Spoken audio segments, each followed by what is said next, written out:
Salam əziz valideynlər və mütəxəssislər. Məni bugün bu mövzuda sizinlə söhbət eləməyə məcbur eləyən bir sıra amillərdir. Əlbəttə, bu amillərdən birincisi xüsusilə valideynlərin öz övladlarının problemləri ilə bağlı nələrin baş verdiyini, niyə baş verdiyini və necə hərəkət etməli olduqlarını bilməmələridir. Azərbaycanda ilk psixoloji mərkəz açan bir mütəxəssis olaraq və illərlə bu sahədə Azərbaycanda praktik psixoloji xidmətin genişlənməsi üzərində çalışan, bunun metodoloji bazası ilə bağlı tədqiqatlar aparan, bunun həlli yolları ilə bağlı təkliflər hazırlayan, yəni nümunələr hazırlayan və yayan, təbliğatını aparan bir insan olaraq, əlbəttə mən bu məsuliyyəti özümdə dərk edirəm ki, valideynlər bu reallıqları, bu gerçəkləri bilməlidirlər. Bugün bilirsiniz ki, dünyada olduğu kimi Azərbaycanda da neyroinkişaf pozuntuları olan uşaqların sayı gündən-günə artır. Və biz bunlara daha çox praktikada sensor inteqrasiya pozuntuları kimi yanaşırıq və o baxımdan onların köməyinə gəlməyə çalışırıq. Bu sahədə ayrı-ayrı təlim məşğələləri təşkil olunur. Burada nələr baş verir? Sensor inteqrasiya pozuntularına səbəb nədir? Niyə yaranır? Necə olur? Valideynləri əslində belə dərindən düşündürməyə, yəni sövq eləyən məsələlər yoxdur. Valideynlər çalışırlar ki, uşaqlarında olan görünən iki problemi həll eləsinlər. Birincisi davranış pozuntuları, yəni bu neyroinkişaf pozuntuları hansısa formada davranışlarda fərqliliklər yaradır. İkincisi nitq ləngimələri və yaxud da nitq pozuntularıdır. Yəni bu iki görünən amil valideynləri düşündürür ki, mənim uşağım başqaları kimi deyil. Ya evdə ailədə böyüyən başqa övladım kimi deyil və yaxud da yaxın ətrafımızda olan başqa uşaqlar kimi deyil. Bu mənada onlar mütəxəssislərə müraciət edirlər. Burada da davranışdan daha çox valideynləri narahat edən amil nitq amilidir. Uşaq 2 yaş yarıma çatanda belə sözlər demir, desə də onları əlaqəsiz deyir. İndi bu başqa bir mövzudur. Uşaqda hansı problem var, hansı sindromlar var, autikdirmi, əqli rəngimələrdirmi, əqli əlillikdirmi, başqa dağınıq diaqnozlardırmı? Bu başqa bir məsələdir. Yəni, valideyn uşağının nitqinin problemini həll eləmək üçün mütəmadi olaraq daha çox loqopedlərə üst tuturlar. Azərbaycanda loqopedik xidmət sahəsi gündən-günə daha yaxşı inkişaf eləyir. Amma çox təəssüflər olsun ki, təyinatı üzrə, lazım olan istiqamət üzrə inkişaf eləmir. Niyə? Mən bu məsələni aydınlaşdırmaq istəyirəm. Dünyada elmlərin, hər bir elmin özünün predmeti var, sahələri var. Və dünya elmlərinin özbaşına inkişaf eləmir. Dünya elmlərinin predmetlərini müəyyənləşdirən xüsusi bir elmi təşkilatlar var. O təşkilatlar tərəfindən hər hansı bir mövzu o elmin sahəsinə aid edilir. Bu mənada nitq prosesi bütövlükdə psixologiya elminin predmetinə daxil olub və bu yeni deyil. Psixologiya elmi yarandığı gündən, 19-cu əsrin sonlarından yarandığı vaxtdan bu günə qədər nitq problemlərini öyrənməklə məşğuldur. Nitq haqqında siz iki anlayış bilirsiniz, yəni dil və nitq. Dil filologiyanın problemidir və o ilə filologiya elmi məşğuldur. Dilçilik adında bir elm var, amma ayrıca nitq anlayışı, nitq problemi psixologiyanın predmetinə daxildir.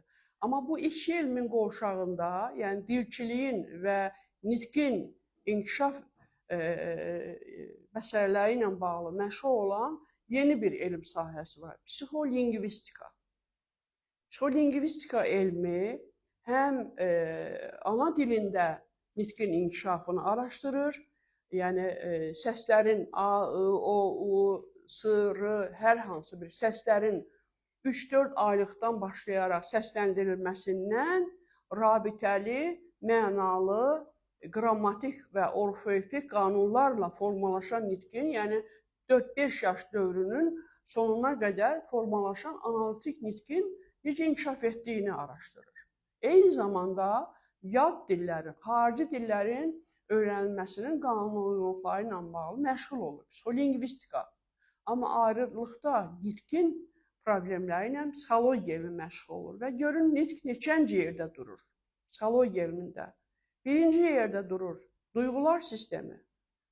Bax, bayaq adını çəkdiyim sensor inteqrasiya pozuntuları anlayışı duyğular sistemi, duyğu sistemlərinin qarşılıqlı əlaqəsinin pozulmasıdır və yaxud da ayrı-ayrı duyğu sistemlərinin görmə, eşitmə, toxunma, vestibulyar, daxili proprioreseptiv, introreseptiv duyğuların həm özünün keyfiyyətinin pozulması, həm də qarşılıqlı əlaqəsinin pozulması deməkdir.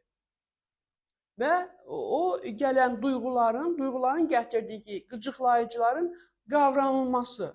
Necə qavranılır, hansı keyfiyyətdə, hansı qanunlarla qavranılır, qavramada tamlıq qorunurmu, hərəkətləmi, görməkləmi, obrazlarla, yəni və yaxud da başqa yollarla, toxunmayla mı qavranılır? Bundan sonra hafizə prosesləri gəlir. Necə qavranılanlar, necə qorunur, necə istifadə olunur. Bütün bu proseslərə diqqətlə iştirak edir. Və onun ardınca təfəkkür və təxəyyül prosesləri gəlir. Və burada artıq qavranılanların, anlaşılanların, başa düşülənlərin üzərində təhlil, tərkib gedir təfəkkürdə və bu təhlil, tərkibdən keçmiş məlumatlar nitqə ötürülür. Görürsünüzmü neçənci mərhələdə gəlir? Əgər biz uşaqlarımızın psixikasında nələrin baş verdiyini, uşağın niyə danışmadığını, hansı səbəbdən danışmadığını dəqiqləşdirə bilmiriksə əvvəlcədən, bu uşağı birbaşa loqopedə aparıb, onu o naşı loqopedlərin, qeyri-peşəkar loqopedlərin əlinə salmaq nə dərəcədə doğrudur? Bu loqopedlər uşağı sıxışdırırlar, onun ağzına girib hələ kiçik yaşlarından masaj edirlər, dil üzərindəki hüceyrələrini zədələyə bilirlər, ağız boşluğunda müxtəlif kiçik də olsa bir zədələr əmələ gətirə bilərlər. Ağız boşluğunun quruluşuna heç bələd olurlarmı, bələddirlərmi? Ağız boşluğunun yuxarı nahiyəsində məsafə nə qədərdir, dişlərin quruluşu nə qədərdir? Yəni, ümumiyyətlə, bu ağız boşluğunun daxili vəziyyətini loqoped hansı səviyyədədir ki, təyin eləyə bilsin. Burada mütləq peşəkarlıq, təcrübə lazımdır, həkimlə məsləhətləşmək lazımdır. Bu uşağın ümumiyyətlə dünya təcrübəsində loqopedik ağız boşluğu ilə işləmək təcrübəsi 4-5 yaşdan yuxarı mərhələlərə gəlir. Yəni o yaşdan tez uşağın ağız boşluğuna girmək, bəzi hallarda dil tonusu olur, nevroloji problemlər uşaqlarda ağız suyu axması halları olur. Bəzi məsələlər olanda həkim məsləhəti ilə, bəli, loqoped bu işləri görə bilər. Amma yeri gəldi, gəlmədi, uşağı sıxışdırmaq, mütləq sən bu alma sözünü deməlisən, mütləq bu maşın sözünü deməlisən, qışqıraraq, sıxışdıraraq, stolda məcburən otuzduraraq, onu nəyisə, hansı sözü tələffüz etdirməyin heç bir mənası yoxdur. Yəni, nitqin başlanması üçün nitqdən əvvəlki proseslər, idrak prosesləri düzgün getməlidir, formalaşmalıdır, o sistemlər düzgün qurulmalıdır və ondan sonra nəticədə nitqin inkişafı baş verməlidir. Uşaq danışmağı istəməlidir, uşaq danışmağa şuurlu şəkildə hazır olmalıdır. Elə autik uşaqların özündə də onları yerli gəldi, gəlmədi. Mən bu uşağı 3 aya danışdıracam. Mən bu uşağı 6 aya danışdıracam.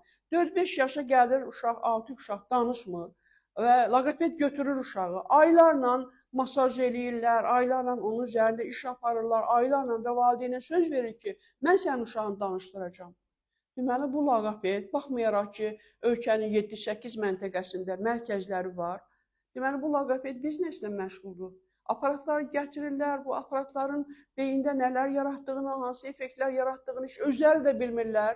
Bu aparatları işlədənlər də dəqiq dərk etmə sistemi, kognitiv sistemi, bu hafizənin özünün quruluşu və bu şəxsiyyətin digər quruluşları, şəxsiyyəti fəallaşdıran istək, meyil, təhrik, maraq, motiv, məqsəd, tələbat, bunlardan xəbərsiz halda bu uşaqların başına sözün həqiqi mənasında oyun açırlar, zamanını alırlar, valideynləri aldadırlar, yüksək qiymətlər qoyaraq özlərini belə başqa cür imkanlara malik olan, hətta psixoloji mərkəzlər var ki, adında yazılır. Nitq İnkişafı və Psixologiya Mərkəzi. Mən elə bilirəm ki, elə bu vergilər sisteminin kodlaşdırılmasında, fəaliyyət kodlarında da belə bir ad var. Nitq İnkişafı və Psixologiya Mərkəzi. Ayıbdır əzizlərim. Psixologiya elmini nitq inkişafından sonra yazmaq özü bir naşılıqdır, özü bir savadsızlıqdır, özü də qeyri-peşəkar yanaşmadır. Mən bununla heç də loqopedlərin işini kiçiltmirəm, məhdudlaşdırmıram. Mən sadəcə olaraq dünyada elmlər sistemində olan reallıqları sizə deyirəm, elmi faktları deyirəm. Loqopedlər həkimlərin və psixoloqların nəzarəti altında əməkdaşlıq eləməlidirlər. Nəinki bu sahədə özlərini hər şeydən yüksək, hər şeydən üstün, hər kəsdən bacarıqlı biri kimi yalandan, gecə-gündüz durmadan tamaşalar qurub valideynlərə təqdim edirlər. Düşüncəli olun, öyrənin, araşdırın. Nitq necə yaranmalıdır, necə formalaşmalıdır? Əgər övladınızda ciddi problemlər varsa, övladınızda analitik nitq inkişafı üçün imkanlar yoxdursa, onun nitqi gestalt nitq isə, o loqopedlər o uşağınıza heç də eləyə bilməzlər. Sağ olun, hər birinizə sağlam övlad arzulayıram.